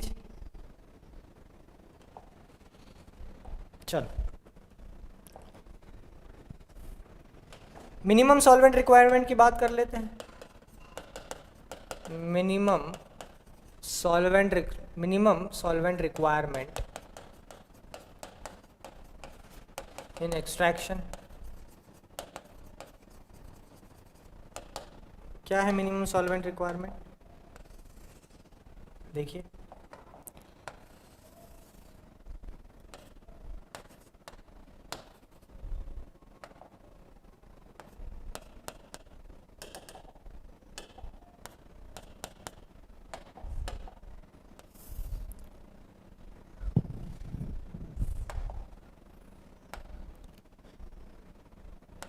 मिनिमम सॉल्वेंट का क्या पॉइंट है, मिनिमम सॉल्वेंट का, this is the point of minimum solvent, m dash is the point of minimum solvent, so m dash corresponds to minimum solvent,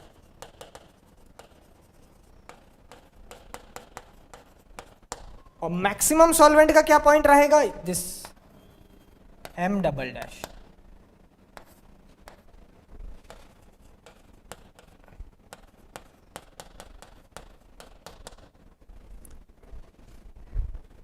पूछ लिए जाते हैं मिनिमम सॉल्वेंट के पॉइंट और मैक्सिमम सॉल्वेंट के पॉइंट।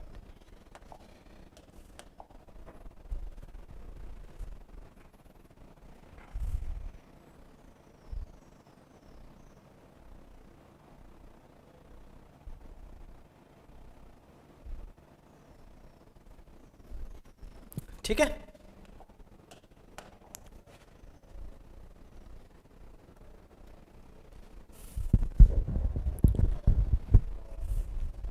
चलो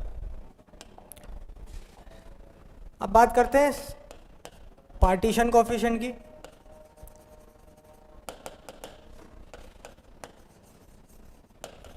और इसी को बोलते हैं डिस्ट्रीब्यूशन कोएफिशिएंट। ये बताता है कि सॉल्वेंट कैसा है।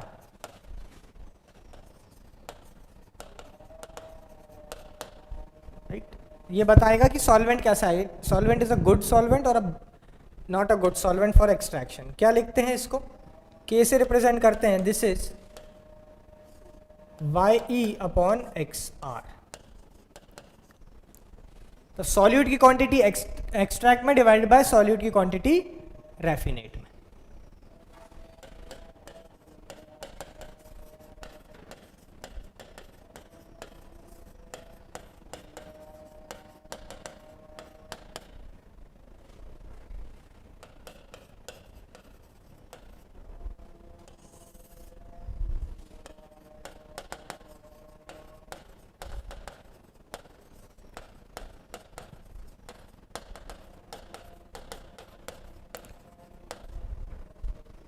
राइट, हाँ सही है, सही है राहुल। और अगर गुड सॉल्वेंट है, गुड सॉल्वेंट के लिए क्या कंडीशन है,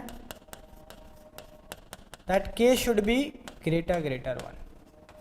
पार्टीशन कोएफिशिएंट अच्छा होने के लिए K की वैल्यू ग्रेटर 1 होनी चाहिए। क्योंकि ऑब्वियस सी बात है यार, आप क्या चाहते हो, ज़्यादा से ज़्यादा सॉल्यूट एक्सट्रैक्ट में चाहते हो कि सॉल्वेंट ज़्यादा से ज़्यादा सॉल्यूट लेके जाए। दूसरी चीज़ आपके पास है selectivity.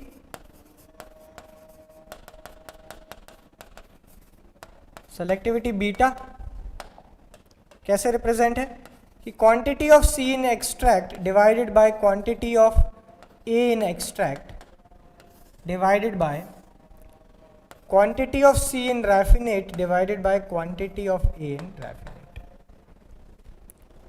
This is the definition of selectivity.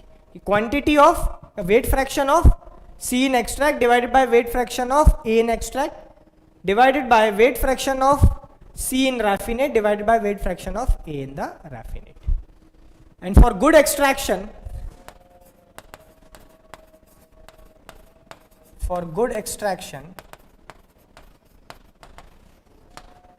beta should be greater 1। और बीटा 1 कहाँ पे होगा, at बीटा 1 कहाँ पे होगा,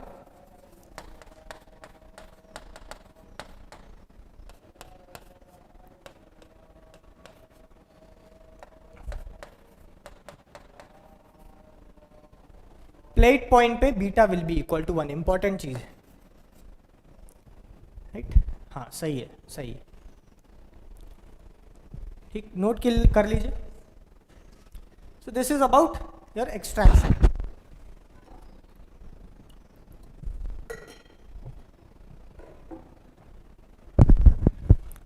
this is all about extraction. Extraction के सारे फॉर्मूला हमने कवर कर लिए। नेक्स्ट आइए ड्राइंग।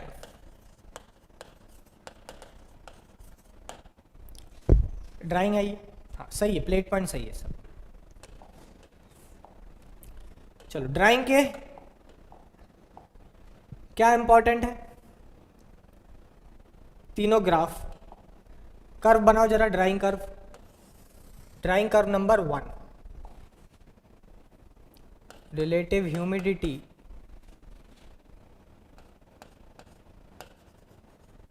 Versus moisture content.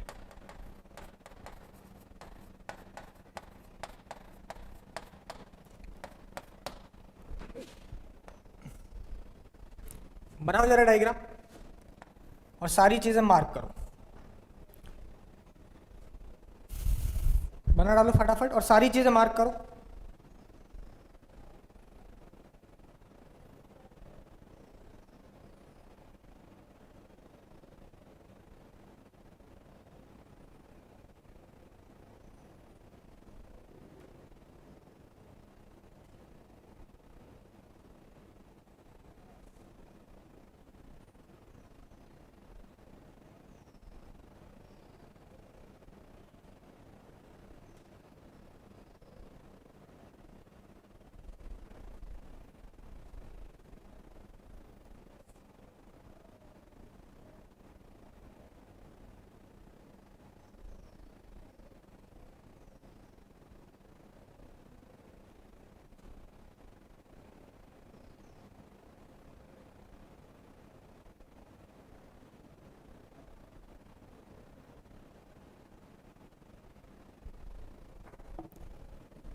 चलो बना लिया, कैसे देखो जरा।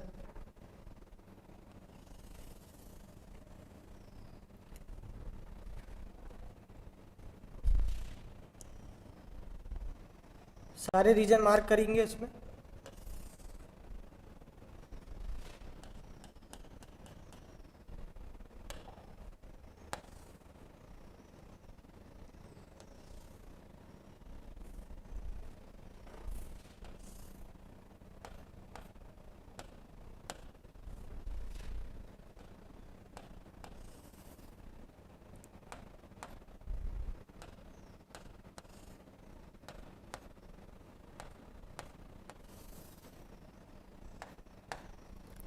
सारे रीजन मार्क करिए। This is bound moisture. Bound moisture is the moisture that is trapped inside the solid, जो सॉलिड के अंदर है। This region is unbound moisture.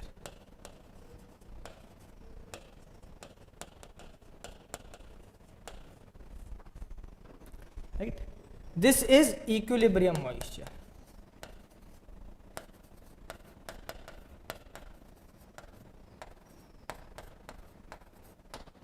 And this is free moisture.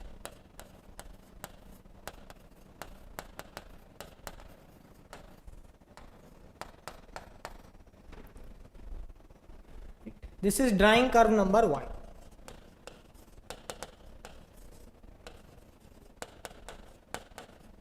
Between relative humidity and moisture content. बना लीजिए इसको।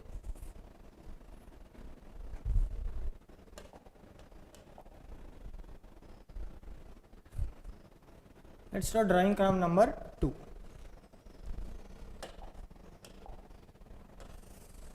Drawing curve number 2 बनाइए। x versus time,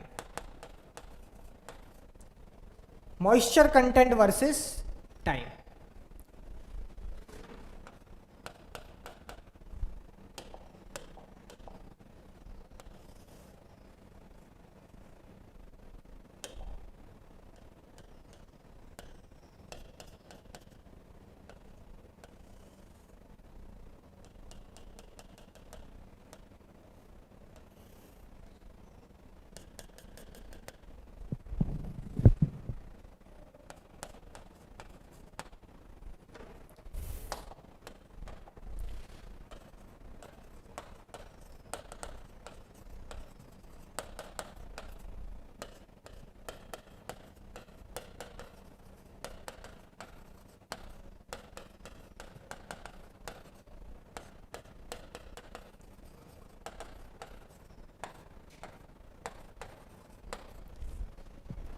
This is drawing curve number 2.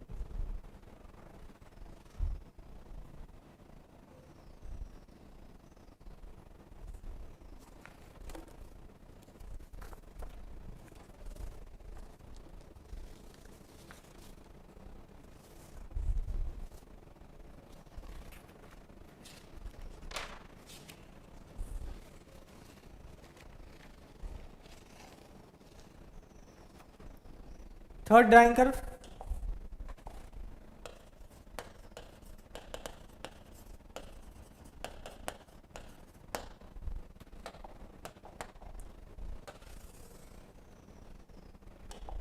N versus moisture content, drying rate versus moisture content.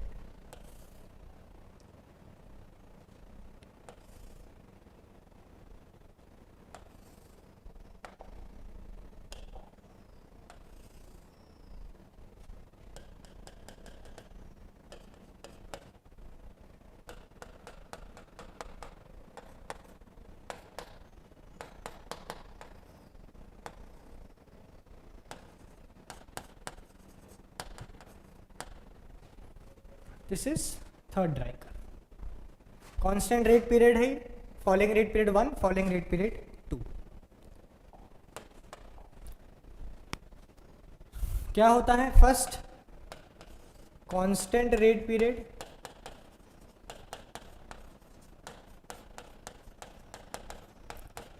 so this TC will be equal to weight dry basis divided by A NC XI minus XCR. This is the formula. Second is falling rate period.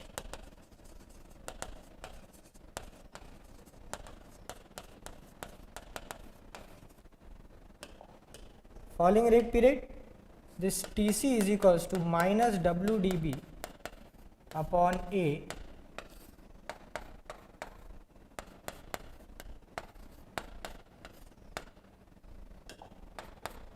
this is the formula.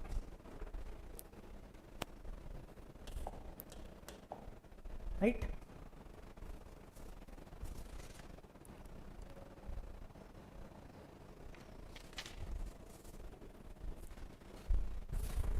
So in this first region, this surface drying take place. In the falling rate period, capillary action and liquid diffusion take place, and in the third region, internal movement of the molecules is dominating.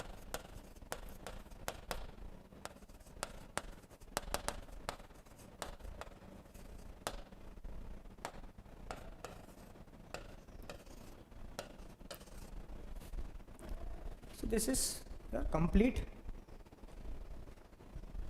drying, formulas for drying.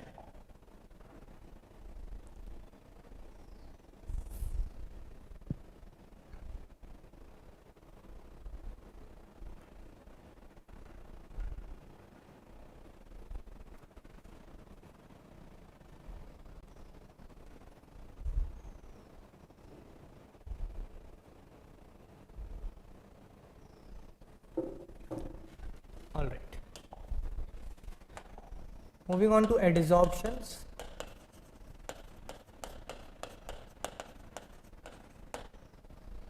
In absorption, first thing is Langmuir adsorption isotherm.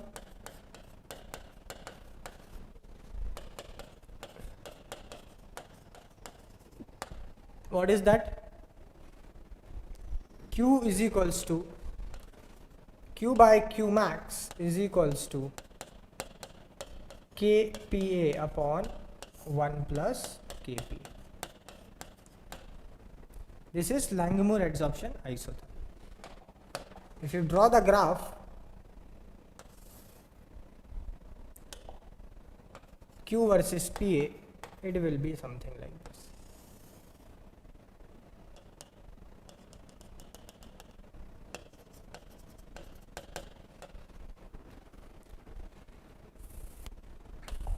Second is Frendulic isotherm.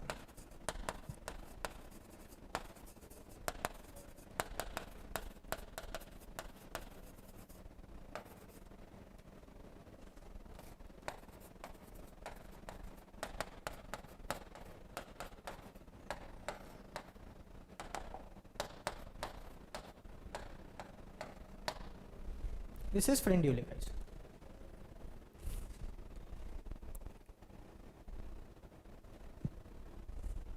Q is amount of quantity adsorbed divided by Q max is what is the maximum that can be adsorbed on a adsorbent. So यही दो चीजें important है सिर्फ adsorption में. ठीक, कभी भी question आएगा तो इन्हीं के बेसिस पे आएगा, या वो स्टेज वाइज आएगा, वो कॉमन सेंस वाला सवाल है।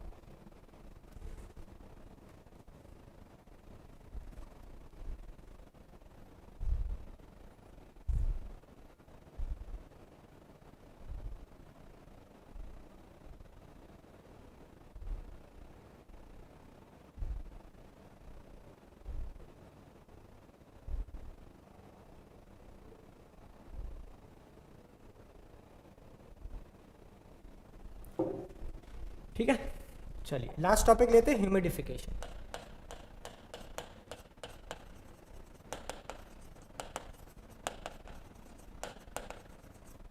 ह्यूमिडिफिकेशन, ह्यूमिडिफिकेशन में सारी ह्यूमिडिटी के फॉर्मूले लिखो। पहला molal humidity,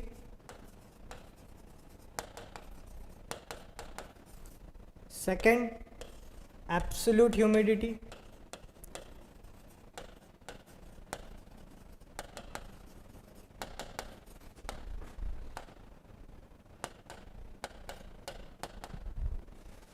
third saturation humidity,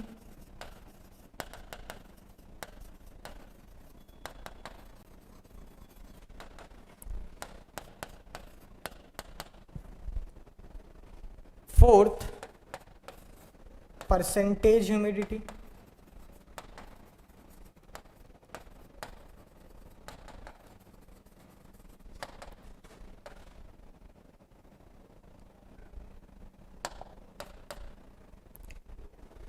and fifth relative humidity.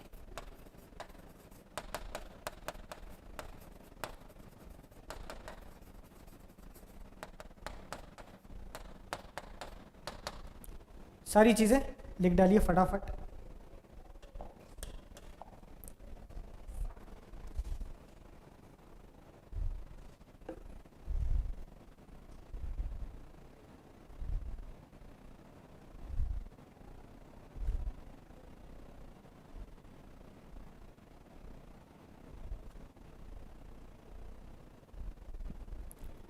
फटाफट लिखो। Molal PA upon PT minus PA, absolute में molecular weight of water divided by molecular weight of air into PA upon PT minus PA. Saturation में molecular weight of water divided by molecular weight of air into PS, saturation pressure divided by PT minus PS. Percentage y dash upon ys dash into 100%। Relative is pa upon ps into 100%। सही है राहुल, सही है, ठीक है ठीक है।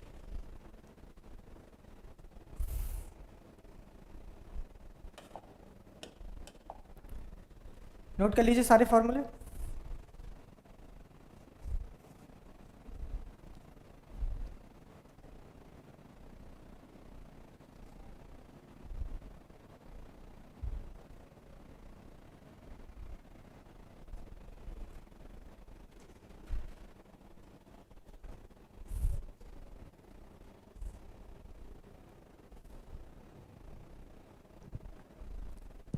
Note कर लो।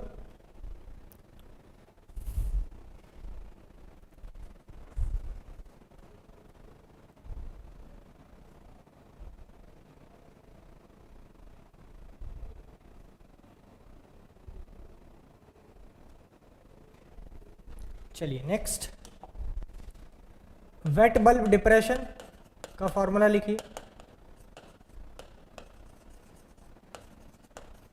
इसी बार आया था इससे सवाल। वेट बल्ब डिप्रेशन का फॉर्मूला लिखो, क्या होता है?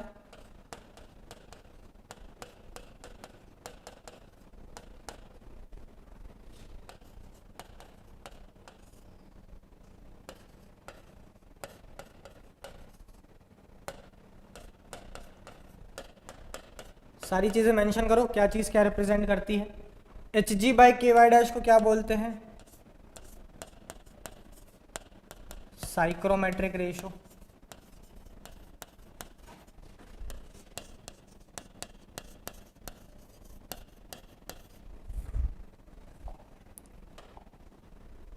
for air water system,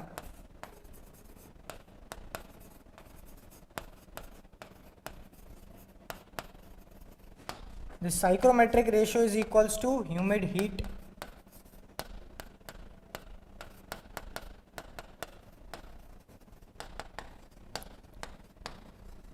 and this relation is known as, sir CT के gate PYQ enough for marks, हाँ इनफ है.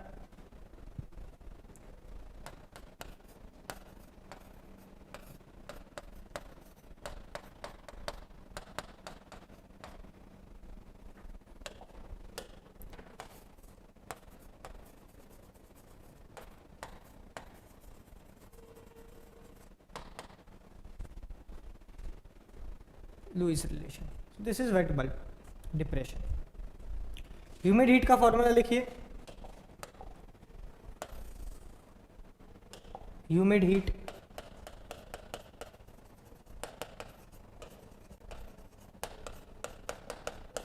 दिस इज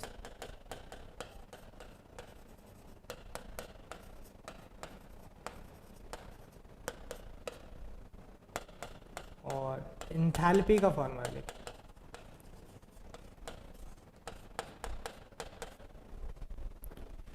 एंथैल्पी का फॉर्मूला लिखो.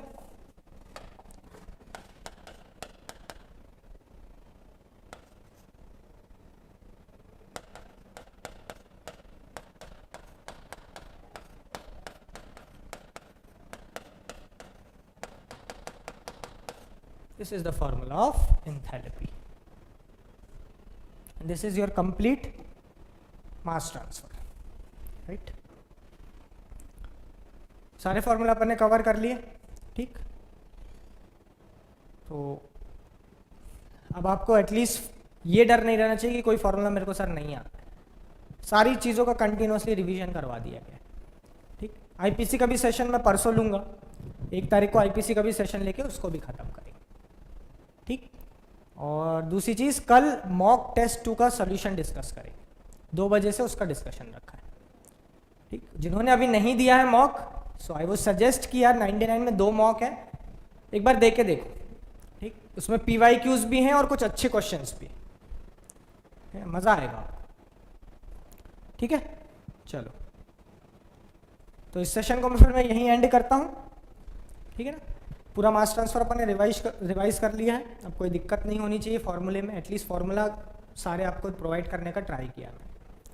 ठीक है ना, ऐसे आईपीसी का भी सेशन ले लेंगे 1 तारीख को. कल भी सेशन रहेगा, शाम सर लेंगे. ठीक, आज भी सेशन है गुंजन मैम का. ठीक है ना, चलिए थैंक यू गाइस, मिलते हैं आपसे नेक्स्ट सेशन में. Thank you.